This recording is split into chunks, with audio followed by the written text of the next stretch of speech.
Let me tell you something that happened to a 67-year-old retired teacher named Margaret.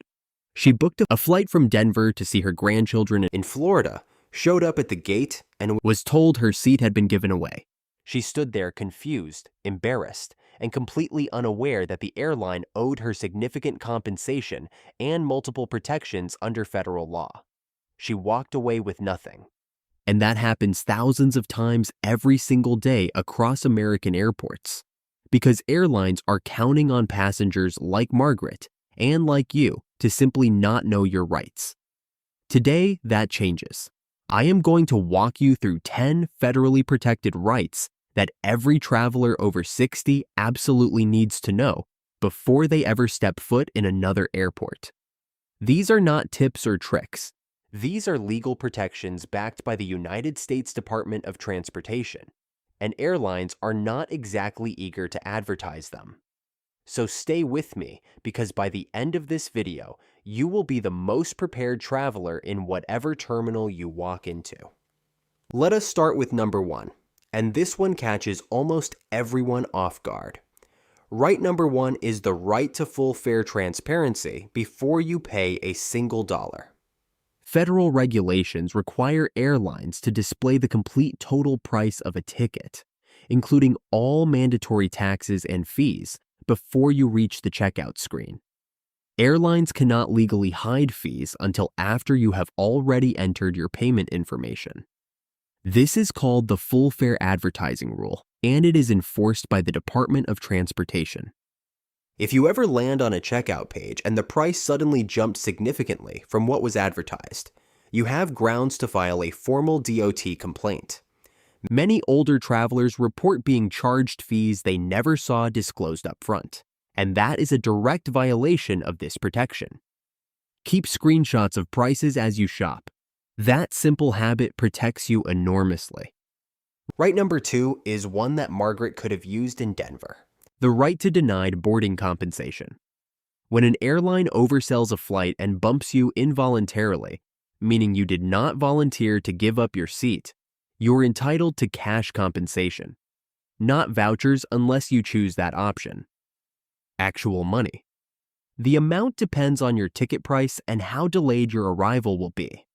If your rerouted arrival is between 1 and 4 hours later than your original arrival for an international flight, or between 1 and 2 hours for domestic, you are entitled to 200% of your one-way fare, up to around $775. If the delay is longer than that, the compensation doubles to 400% of your one-way fare, up to around $1,550. The airline must get you to your destination within a reasonable time frame and pay you on the spot before you even board your new flight. Do not let them hand you a voucher without at least asking for cash. Many passengers do not realize they have a choice. Right number 3 addresses something that has become increasingly common with older travelers. The right to a refund for significant flight changes. If your airline cancels your flight or makes a significant change to your itinerary, you are entitled to a full cash refund to your original payment method. This is not a credit. This is not a travel voucher. This is real money going back to the card or account you paid with. The Department of Transportation strengthened enforcement of this rule significantly in recent years after widespread complaints during major travel disruptions. A significant change includes things like a departure time shifting by more than a few hours, a change in departure or arrival airport, an increase in the number of connections, or being downgraded to a lower cabin class. If any of these happen and you choose not to accept the new itinerary, you are entitled to your money back, period. Do not let a customer service agent talk you into a credit. Say the words, "I would like a cash refund per DOT regulations," and watch the conversation change. Now here is something that hits especially close to home for travelers in their 60s and older. Right number 4 is the right to request medical assistance and accommodations without penalty. Airlines operating in the United States are required under the Air Carrier Access Act to provide certain accommodations for passengers with medical conditions or disabilities. This includes pre-boarding, wheelchair assistance, assistance with carry-on baggage stowage, seating accommodations in some cases, and onboard wheelchair access on larger aircraft. Critically, airlines cannot charge you extra for these services. You do not need to prove your disability with documentation in most cases. Simply notifying the airline of your needs, ideally at least 48 hours in advance, triggers their obligation to assist you. Many travelers feel embarrassed to ask or worry they will be treated differently. But this is a federal protection. You are not asking for a favor. You are asserting a legal right. Let us keep the momentum going because right number 5 is something almost nobody talks about, and it directly saves you money. Right number 5 is the right to a 24-hour free cancellation window. Federal law requires airlines to offer either a free 24-hour cancellation policy or a free 24-hour hold option on any ticket purchased at least 7 days before departure. This means if you book a flight today and realize tomorrow that you made an error or found a better deal, you can cancel that ticket within 24 hours and receive a full refund. No questions asked, no cancellation fee. This applies to all airlines operating flights to or from the United States. Travelers who do not know this often pay cancellation fees. They should never have been charged. Or worse, they feel trapped in a ticket purchase they made in haste. Always take at least a few hours after booking to review your itinerary before that 24-hour window closes. Right number 6 moves into territory that many travelers over 60 find particularly important, and that is traveling with medications. You have the right to carry medically necessary liquids, gels, and medications in amounts exceeding the standard 3.4-ounce TSA limit. This is a TSA regulation that directly supports passengers who rely on liquid medications, injectable medications, or other medical liquids like saline solution or nutritional supplements. You must declare these items separately at the security checkpoint. You may be subject to additional screening, but TSA agents cannot confiscate your medically necessary items simply because they exceed the standard volume limit. Carry a note from your doctor if possible, and keep medications in their original labeled containers when you can. Knowing this prevents the panic of having essential medication taken away before a flight. Halfway through, and the value just keeps building. Let us talk about right number 7. Right number 7 is the right to compensation for lost, delayed, or damaged baggage.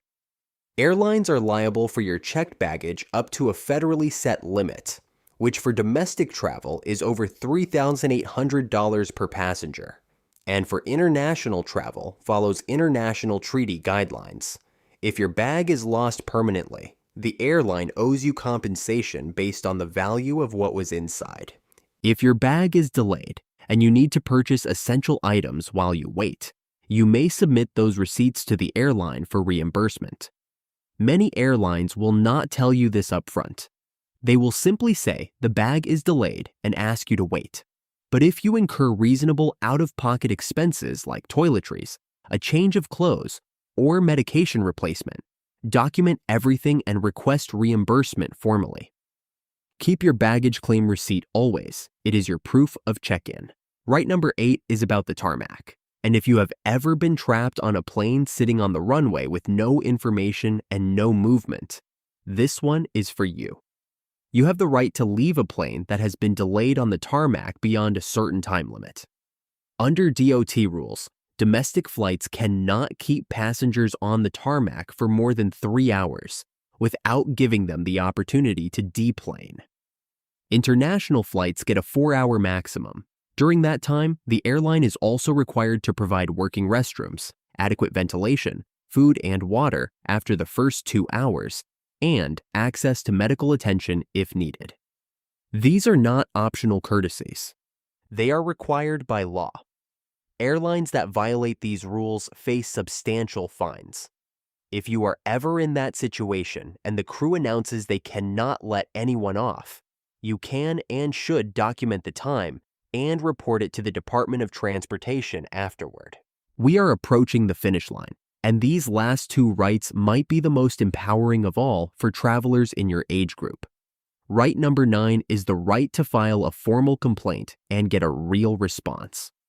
Every airline operating in the United States is required to have a formal complaint resolution process. If you have been wronged, you do not have to accept it silently. You can file a complaint directly with the Department of Transportation through their Aviation Consumer Protection website. The DOT tracks these complaints, and they are used in enforcement actions against airlines. Airlines are also required to acknowledge your written complaints within a specific time frame and respond meaningfully. Many travelers, especially older ones, feel like complaining is pointless or too complicated. But the data tells a different story. When formal complaints are filed through proper channels, outcomes improve significantly compared to simply venting to a gate agent and walking away frustrated. There is also something called the DOT Aviation Consumer Protection Division hotline you can call. Save that contact information in your phone before your next trip. And now, right number 10, the one that I saved for last, because it is the one with the biggest emotional and financial impact. Right number 10 is your right to equal treatment regardless of age. The Air Carrier Access Act, along with broader consumer protection regulations, prohibits airlines from discriminating against passengers based on age. This means you cannot be treated as less capable, less deserving of information, or less entitled to assistance simply because of your age. Airlines cannot assume you do not understand your options or steer you toward worse choices because they assume you are less likely to push back. If you feel you have been treated dismissively, denied information that was provided to other passengers, or steered toward a disadvantaged option without full disclosure, that is worth documenting and reporting.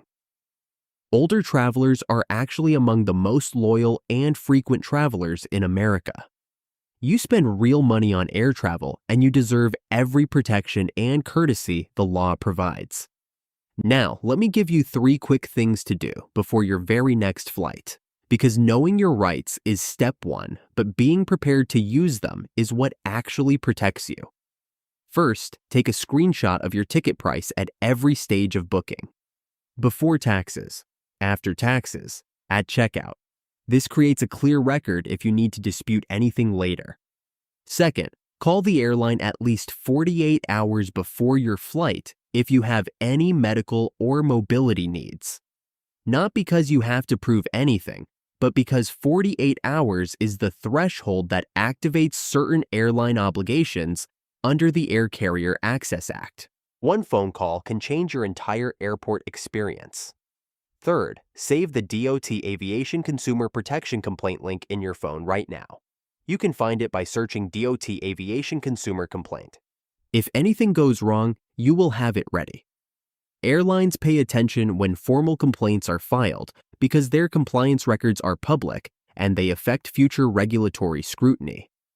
Here is the bigger picture that I want to leave you with before you go. The aviation system in the United States is built on regulations designed to protect you. But those protections only work when passengers know about them and are willing to claim them. Airlines operate in a space where confusion and uncertainty benefit them financially. Every passenger who does not know about denied boarding compensation is money saved for the airline. Every traveler who accepts a voucher when they are entitled to cash is money saved for the airline. Every older adult who feels too embarrassed or too uncertain to push back is money saved for the airline. You are not that passenger anymore. You now know that full fare transparency is required by law, that involuntary bumping comes with mandatory cash compensation, that canceled or significantly changed flights entitle you to a real refund, that medical and mobility accommodations are a legal right, not a favor, that you have 24 hours to cancel most tickets for free, that medically necessary liquids are allowed through security, that delayed or lost bags come with reimbursement options, that tarmac delays have legal time limits with required passenger care, that formal DOT complaints produce real results, and that you have the right to equal and respectful treatment at every step of your journey. Share this video with someone you know who travels, your spouse, a sibling, a friend from your community, anyone who flies and deserves to know what they are actually entitled to. And if you want more content about protecting yourself as a traveler, as a consumer, and as someone navigating systems that are not always designed with your best interests in mind, subscribe and turn on notifications, because that is exactly what this channel is here for. Travel is one of the great joys of life. Do not let any airline take that from you.